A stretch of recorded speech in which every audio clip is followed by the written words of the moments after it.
This International Women's Day, I want to talk with you about the women of Ukraine and how this war has affected them.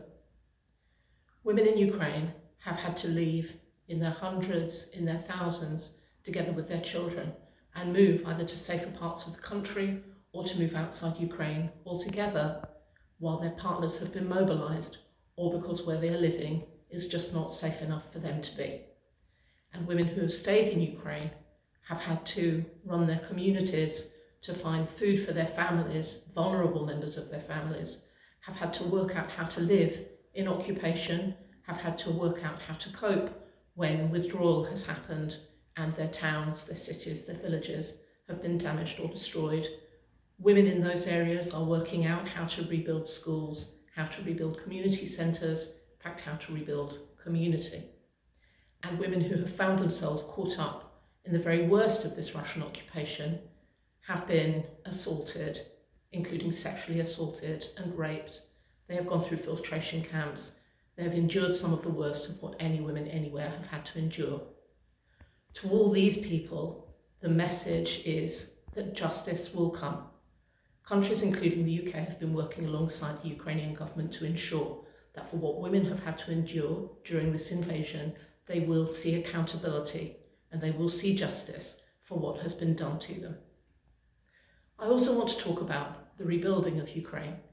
Ukraine is a big and very beautiful country, second largest country in Europe, with a population that understands its country, innovates in its country, knows how to flex and draw on everything that they know in order to ensure its success.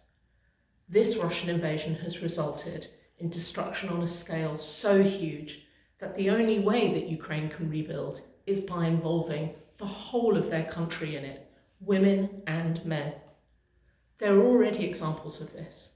In demining, for example, there are more women than ever signing up to be deminers and who are working to clear forest and town areas where they live to make them viable for the community and viable for agricultural planting to restore the economy. There are women serving in the Ukrainian armed forces in numbers never before seen, and not just in administrative roles, but also on the front line. There are women in local authorities and regional authorities looking after their regions, their cities, their towns, and their villages to be involved in the decision making about where their resources go and what needs to be done.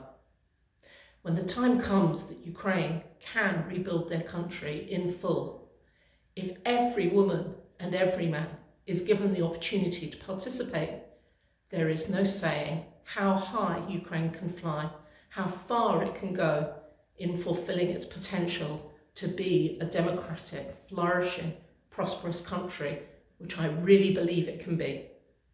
That's my message for International Women's Day. If every woman is involved in building their country, then every country can be an amazing success.